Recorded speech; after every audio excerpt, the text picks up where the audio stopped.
ابتدا کریں گے آج کی دو تقریروں سے جو میں سمجھتا ہوں پاکستان کے سیاسی منظرنامے پہ ایک بہت بڑا ایونٹ ہے، بہت بڑا ایک واقعہ ہے. ایک زرداری صاحب کی تقریر اور ایک بلاول صاحب کی تقریر. زرداری صاحب نے مجھے سمجھ نہیں آ رہا کہ اس کو میں کتنے پہلوؤں سے دیکھوں، لیکن یہ ضرور ہوا آج کہ جو کچھ اتنے دنوں سے ہو رہا تھا، جو تقاریر ہو رہی تھیں، جو جھگڑا ہو رہا تھا، جو بیان بازی ہو رہی تھی، جو عمران خان صاحب تقاریر کر رہے تھے، جو ہمارے فائنانس منسٹر، انفارمیشن منسٹر کر رہے تھے، ادھر سے اپوزیشن کر رہی تھی، نواز شریف صاحب کی بیل ہوئی ہے. بہت ساری چیزیں آج مجھے کم از کم واضح ہو گئیں کہ ہو کیا رہا تھا. ہو سکتا ہے میرا اندازہ غلط ہو، لیکن آج کے جو واقعات ہیں ان سے یہ مجھے اندازہ کچھ ہوا ہے جو میں آپ کے ساتھ انشاءاللہ تعالی اگلے چند منٹوں میں شیئر کروں گا. زرداری صاحب آج پہلی بار کھل کے اس بات پہ آ گئے کہ اب وقت آ گیا ہے کہ ہم اسلام آباد کی طرف مارچ کریں، کیونکہ حالات بہت برے ہیں، مہنگائی بہت ہو گئی ہے، ڈالر مہنگا ہو گیا ہے، کھانے کو نہیں ہے، اخراجات بڑھ گئے ہیں، بجلی کا بل بڑھ گیا وغیرہ وغیرہ وغیرہ. انہوں نے ایک لسٹ بتائی. اچھا، جو باتیں انہوں نے کی، جو وجوہات انہوں نے دیں، وہ 90% سچ ہے، اور 90% میں یوں کہہ رہا ہوں کہ انہوں نے کم بتایا، حالات ایکچولی اس سے کہیں زیادہ برے ہیں. تو انہوں نے کچھ لحاظ کیا کیونکہ اس وقت جو حالات ہیں وہ اس سے کہیں زیادہ خطرناک ہیں. لیکن کیا وہ وجہ ہیں زرداری صاحب کے اس سٹیٹمنٹ کی کہ اب وقت آ گیا اسلام آباد پہ چڑھائی کرنے کا؟ میں اس سے اتفاق نہیں کرتا، کیونکہ جب نواز شریف صاحب کی حکومت آئی تھی زرداری صاحب کے بعد، اس وقت بھی یہی اٹھا پٹخ، یہی پریشانی، یہی توڑ پھوڑ، یہی مہنگائی، یہی ڈالر کا گرنا، وہی مہنگائی ہونا، پیٹرول بڑھنا، بجلی گیس کے ریٹ بڑھنا، یہ سب کچھ تب بھی ہوا تھا. ہاں یقیناً بھئی اگر 100 تھا، 100 سے 10 ہوا، 110 ہوا. اب کیونکہ نواز شریف صاحب 115 چھوڑ گئے تھے تو اسی میں اگر 15-20% بڑھے گا تو وہ 140-45 ہو گیا. وہی ڈالر جو 80, 85, 90 کا ملا تھا وہ 110, 12 تک آ گیا تھا، وہ اب 40-45 پہ آ گیا. ہو سکتا ہے 50, 60 پہ چلے جائے، مجھے نہیں پتا. اس دفعہ ہو سکتا ہے کہ اس جھٹکے کا سکیل بڑھاؤ، لیکن یہ جھٹکا ہر نئی حکومت دیتی رہی ہے. تو پھر زرداری صاحب کو اس بار کیا اعتراض ہے؟ آج سے 5 سال پہلے یا 6 سال پہلے جب نواز شریف صاحب کی حکومت آئی تھی، تب زرداری صاحب خاموش کیوں رہے؟ تب انہوں نے کیوں نہیں کہا کہ بھائی یہ تو چڑھائی کرنے کی ضرورت ہے؟ کیونکہ اس وقت ایک میثاق جمہوریت ہوئی تھی، اور وہ میثاق جمہوریت جس کو کہ یہ ڈیموکریسی کا چارٹر یا ڈاکیومنٹ کہتے ہیں، میری دانست میں، میری سمجھ میں، میرے نظریے میں، میرے اوپینین میں، وہ اس کا ڈیموکریسی سے کوئی تعلق نہیں ہے. اس کا تعلق دو خاندانوں کے بیچ اس ملک کی ریسورسز کی بندر مارٹ ہے کہ کسی طرح وہ باری باری اس ملک کی ریسورسز کو کھائیں. کچھ ان کا علاقہ، کچھ ان کا علاقہ جس کو وہ ہمیشہ کھائیں، باقی جو پورا معاملہ ہے وہ باری باری کھائیں. گو کہ میں پروونشل ڈیولوشن، جسے 18ویں ترمیم بھی کہا جاتا ہے، اس کے بہت زیادہ حق میں رہا ہوں، اور اب بھی میں اس کا جو فلسفہ ہے اس کے حق میں اب بھی ہوں کہ پروونسز کے پاس جس ریشو سے وہ پیسہ جنریٹ کرتے ہیں اسی ریشو سے پیسہ ملنا چاہیے، اور اسی طرح پروونسز کی ذمہ داری ہونی چاہیے کہ اپنے اپنے صوبے میں محنت کریں، کام کریں. لیکن یہ تھیوری ہے. حقیقتاً جو ان صوبائی حکومتوں نے کیا وہ بھی ایک بحث ہے. میرے خیال سے وقت ہوا تو میں اس کو بھی ہاتھ لگاتے چلوں گا. تو زرداری صاحب نے، ان کو پتا تھا کہ اب یہ جماعتیں جو ہیں انہوں نے صوبوں میں بھی اپنی عیاشی لگانی ہے اور فیڈریشن میں تو باری لگانی ہے، چارٹر آف ڈیموکریسی. تو اس لیے 18th امینڈمنٹ کر کے وہ چلے گئے کہ اب سندھ کا مال وہاں جاتا رہے گا، پنجاب کا مال یہاں آتا رہے گا. کے پی کے بلوچستان ویسے ہی بیچارے ان کو کون لفٹ کراتا رہا ہے، تو وہاں پہ جو ہوگی سو دیکھی جائے گی. تو آج زرداری صاحب اور بلاول بھٹو بالکل ننگی تلوار لے کے باہر نکل کے، کیونکہ تلوار ان کا انتخابی نشان بھی ہے، لیکن اگر محاورتاً کہا جائے تو بالکل تلوار دھوپ میں چمکتی ہوئی اور دھار نکلی ہوئی، اور وہ باہر آ گئے تلوار لہراتے ہوئے کہ بس اب بس ہو. بس کیا ہو گئے؟ زرداری صاحب نے کیا کہا ذرا سنیے. کیا ہے دوستو اور میری بہنوں، میرے بھائیوں، کہ ہم کوچ کریں اور اسلام آباد پہ چلیں اور ان کو اتاریں، وہاں سے نکالیں اسلام آباد سے. جلد ہم یہ اعلان کریں گے اور جلد موومنٹ چلائیں گے اس کو نکالنے. اور اس کے بعد انہوں نے جانے سے ایک لمحہ پہلے ایک بات کہی, میں بتاؤں گا کب. وہ بس دبے لفظوں میں کہہ کے ہٹ گئے, وہ شاید ہمارے پاس اس کی ساٹ نہ ہو. اس میں وہ چھوٹے سے ایک جملے میں ساری کہانی چھپی, کیونکہ اگر وقت آ گیا ہے تو وہ آج اناؤنس کر دیتے کہ کل صبح یہیں سے چلتے ہیں بھیا, ہم گھر نہیں جائیں گے. انہوں نے کہا کہ یہ وہ نہیں ہوگا کہ صبح دھرنا, شام کو چلے گئے, صبح کنٹینر, یا صبح گھر چلے گئے, کام چلے گئے, شام پہ کنٹینر. انہوں نے کہا بس ہم جائیں گے تو ان کو ہٹا کے ہی باہر دم لیں گے, لیکن بتاؤں گا کب. وہ کہتے ہیں کہ جن کو کچھ کرنا ہوتا ہے وہ یوں دھمکاتے نہیں, یوں تڑی نہیں دیتے, وہ کر گزرتے ہیں.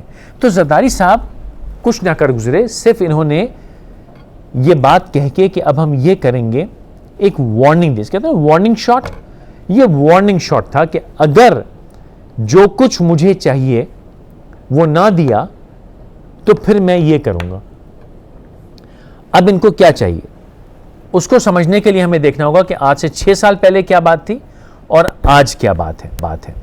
اور اس دونوں میں فرق صرف اتنا ہے کہ تب ان کے اوپر کیسز نہیں تھے, ان کو کوئی ڈر نہیں تھا, ایک کمفرٹ زون تھا, اور آج ان کے اوپر کیسز ہیں اور یہ انکمفرٹیبل ہیں. ان کے اوپر جو کیسز ہیں وہ ٹائٹ ہوتے جا رہے ہیں, بڑھتے جا رہے ہیں. روز میڈیا پہ خبریں آ رہی ہیں اور آپ سن رہے ہیں کہ بھائی اب یہ ہونے والا ہے, اب وہ ہونے والا ہے, اب اس کو پکڑ لیا ہے, اب ریفرنس بن گیا ہے, اب وہ فائل ہونے والا ہے, جس کی وجہ سے ان کے اوپر ایک پریشر آ رہا ہے. اور یہ پریشر ریلیز کرنے کی ٹیکٹک تھی. اس پریشر کو ریلیز کرنے کے لیے انہوں نے یہ سٹیٹمنٹ دی کہ میں چھوڑوں گا نہیں اگر مجھے نہ چھوڑا گیا, اگر میرے معاملات ختم نہ کیے گئے تو میں آپ کو حکومت نہیں کرنے دوں گا بلکہ آپ کی حکومت گرا دوں گا. اب سرکار یہ ہے, تو یہ تو بات کی زرداری صاحب نے, لیکن بلاول نے بھی ایک تقریر کی. اس کی بلاول کی تقریر میں اس سے کہیں زیادہ خطرناک باتیں تھیں. سب سے پہلے انہوں نے کیس میں اپنا نام داخل کرنے کے سلسلے میں کیا کہا, ذرا وہ سنیے. بھی یہ جانتی ہیں کہ کیسز چھوٹے ہیں, تبھی تو اعلیٰ عدلیہ کے چیف جسٹس نے کہا کہ میرے نام اس رپورٹ میں غلط شامل کیا گیا. سابق فاضل چیف جسٹس صاحب نے ISI کے رکن سے سختی سے پوچھا کس کے کہنے پر اور پریشر میں بلاول بھٹو زرداری کا نام ڈالا گیا.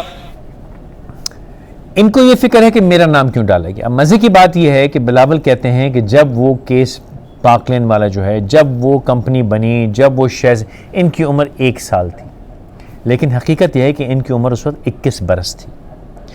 اور ابا جان نے, اور سارے ابا جان یہی کرتے ہیں, نواز شریف صاحب نے اپنے بچوں کے نام مال دولت کی, وہ پھنس گئے. زرداری صاحب نے اپنے بیٹے کے نام مال دولت کی, وہ پھنس رہے ہیں. اب بلاول کو شکایت یہ ہے کہ بھائی میرا نام کیوں ہے اس میں, کیونکہ ان کو ابا جان کے جیل جانے کی کوئی فکر نہیں ہے. وہ یوں نہیں ہے کہ ابا جان پہلے بھی 10-11 برس جیل کاٹ چکے ہیں اور وہ جیل جانے سے گھبراتے نہیں. اس ان کی جیل, پنڈی کی جیل, جو بھی جیل زرداری صاحب کا, میں یہ سمجھتا ہوں کہ زرداری صاحب کو یہ نواز شریف کی طرح نہیں ہے کہ جیل سے ڈر جائیں گے, وہ جیل سے نہیں ڈرتے. لیکن پھر بلاول کو پریشانی کیا ہے, کیونکہ بلاول خود جیل نہیں جانا چاہتا, بلاول خود اپنی سیاست کا اختتام نہیں چاہتا, اور ان کو جیل میں رکھنے سے ملتا بھی کچھ نہیں. تو پھر ان کو چاہیے کیا؟ جیل جانے سے یہ نہیں ڈرتے, کیسز ان کے اوپر ہیں, تو پھر ان کو ڈر کیا ہے؟ وہ ڈر دراصل میں ہے 18ویں ترمیم کا. اس کے بارے میں بھی بلاول نے کچھ باتیں کہیں, اگر ہیں تو ذرا سنوائیے. کر رہا ہوں تم 18ویں ترمیم کو مت چھیڑو, تم 18ویں ترمیم ختم کرنے کی کوشش کرو, 1 یونٹ لاگو کرنے کی کوشش کرو, میں 1 لات مار کر آپ کا حکومت ختم کر دوں. یہ آپ نے ایموشن دیکھی اس جملے کے پیچھے, اور یہ جو ایموشن ہے یہ سارا لب لباب ہے اس معاملے کا. 18ویں ترمیم کا فلسفہ 100% ٹھیک ہے. وہ یہ ہے کہ صوبوں کے پاس پیسہ جائے, صوبے اس پیسے کو ڈسپرس کریں, استعمال میں لائیں. لیکن اگر آپ پنجاب میں دیکھیں پچھلے 5 یا 10 برس, تو وہ ہوا جو ہونا چاہیے تقریباً, چلیے 60% ایسا ہوا جو ہونا چاہیے, کیونکہ شہباز شریف صاحب یقیناً بہت زبردست چیف منسٹر اچھے نہیں تھے, ایڈمنسٹریٹر بہت اچھے تھے, اور انہوں نے پنجاب کے اندر بہترین کام کیا, جو کہ ہمیں اس 18th امینڈمنٹ پروونشل ڈیولیوشن کا کمال دکھا کہ اوہو, اور لوگ مثال دیتے تھے کہ یار لاہور میں ہو سکتا تو کراچی میں کیوں نہیں ہو سکتا, بھائی پنجاب میں ہو سکتا سندھ میں کیوں نہیں ہو سکتا. لیکن سندھ میں جو ہوا اسی 18th امینڈمنٹ کی وجہ سے, وہ اس جملے میں چھپی ہوئی بات ہے کہ اگر پروونشل ڈیولیوشن ختم کر دی جائے, اگر یہ پیسہ واپس سینٹر کو دے دیا جائے, تو بلاول, نواز شریف یہ سب جانتے ہیں کہ اب سینٹر ان کے لیے جیتنا بہت مشکل کام ہے. لیکن اس کے لیے ایک اور بھی چھوٹی سی چیز ہے, پریزیڈنشل فارم آف الیکشن, اس پہ الگ سے آئیں گے اگر موقع ملا آج. لیکن بنیادی طور پہ یہ کہ پی ٹی آئی کے ایگزسٹنس میں آنے, چاہے پی ٹی آئی کتنی ناکارہ party who, P T I کتنا فیل کر رہی ہو, پی ٹی آئی کے فائنانسز فیل کر رہے ہو, کچھ بھی ہو رہا ہو, لیکن یہ اب ایک تیسری جماعت موجود ہے. اس تیسری جماعت کے ہوتے ہوئے پیپلز پارٹی اور پی ایم ایل کا فیڈریشن میں آنا کافی مشکل ہے.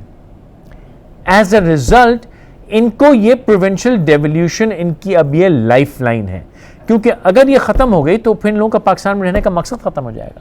ان کے آئندہ کی جو انکم ہے ان کی وہ ختم ہو جائے گی, آئندہ کا کاروبار دھندا ختم ہو جائے گا. کیونکہ اگر سینٹر میں ایک جگہ سے پیسے نے ڈسیمینیٹ ہونا ہے, اس پیسے نے جگہ جگہ پہنچنا ہے, تو پھر آپ ایک شخص سے سوال کر سکیں گے, وزیر اعظم صاحب سے, کہ بھائی جان وہ آپ نے دیکھا ہے کوٹ ادو کے حالات کیا ہیں, وہاں پیسہ بھیجیں. تو پھر وزیر اعظم کے پھر وہ وزیر اعظم یہ نہیں کر سکیں گے کہ جی گھوٹکی میں یا بدین میں یا اللہ بھلا کرے کیا